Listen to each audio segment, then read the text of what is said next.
Aussi étonnant, je ne que ça. Bah, dites-moi ça, voilà, c'est pas grave. Dites-moi ce que vous pouvez nous dire. Sinon, s'il avait dû tenir son emploi du temps, il vous consacrer 20 minutes, c'est tout. Après, je peux comprendre que... Mais moi, vous savez, je suis pas quelqu'un qui, sur un dossier qui a mobilisé peut-être 90 communes, voilà, Oui. je trouve simplement... Je vais tourner là, j'ai besoin du décor. D'accord. Ah, d'accord. Ce dossier un peu étonnant. C'est France 3. Oui, c'est ça. Demoiselle FM. Demoiselle Tu connais pas Demoiselle FM, c'est la radio de Rochefort. Et je pouvais vous faire répéter le truc, ça vous croyez que je ne connaissais pas? Oui, non. Non, mais une fois vous voulez que je sois sur la gauche, une fois sur la droite. Non, mais C'est l'unité nationale. Alors, monsieur Rossé, vous sortez d'une discussion avec le collectif au sujet d'un sujet assez particulier. Qu'est-ce qu'il en ressort en tout cas, Écoutez, moi j'étais d'abord là pour écouter un tissu associatif important, structuré, avec un raisonnement technique assez puissant sur ce projet de grand incinérateur. J'ai expliqué au collectif que j'entendais leur argumentation, qu'il fallait tenir compte, et la députée l'a fait aussi, avec Jean-François Macaire, qu'un grand nombre de communes s'étaient prononcées, alors avec un système de décision en chaîne. Qu'ensuite, ce projet, pour moi, me paraissait, en l'état actuel de l'information que j'ai, un peu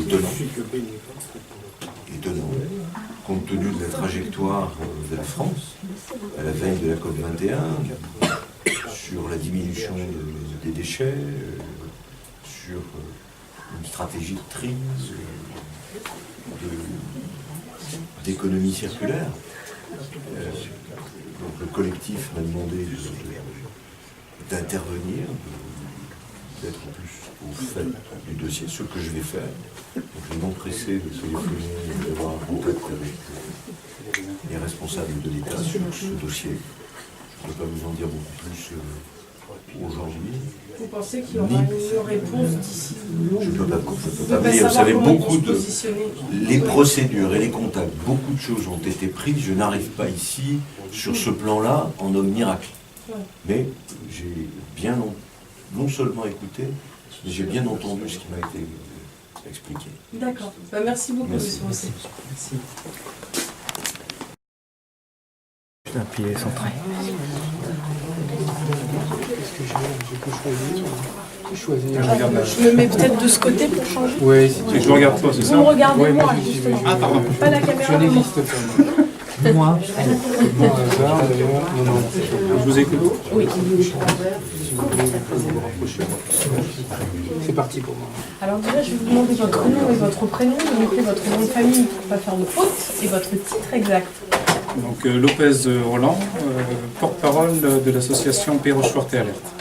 D'accord. Alors aujourd'hui, vous aviez un rendez-vous avec M. Rossé. Vous avez débattu autour d'un projet qui est assez compliqué, complexe. Est-ce que vous pouvez nous parler déjà de ce problème et qu'est-ce qui en est ressorti de cette réunion?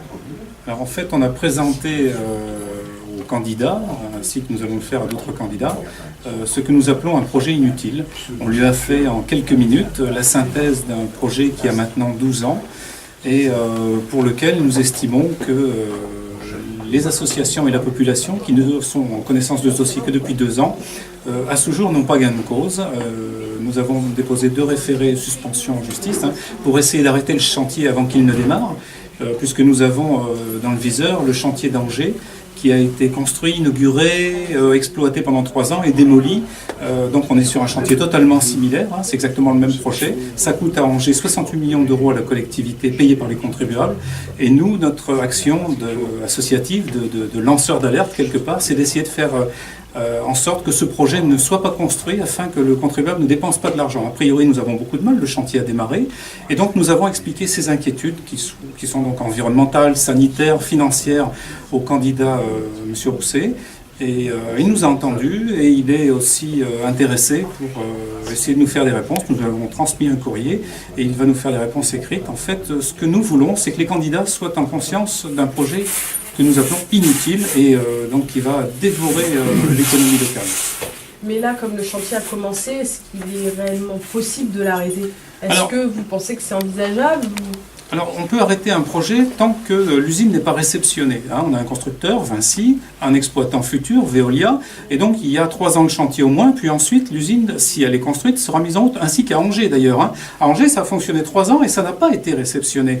Donc tant que ce n'est pas réceptionné, il y a toujours possibilité de revenir en arrière, de démolir. Et nous, comme je viens de vous l'expliquer, l'idée des associations, c'est de faire en sorte qu'on ne gaspille qu'un minimum d'argent public. C'est-à-dire que moins on en construit, moins il y aura de gaspillage.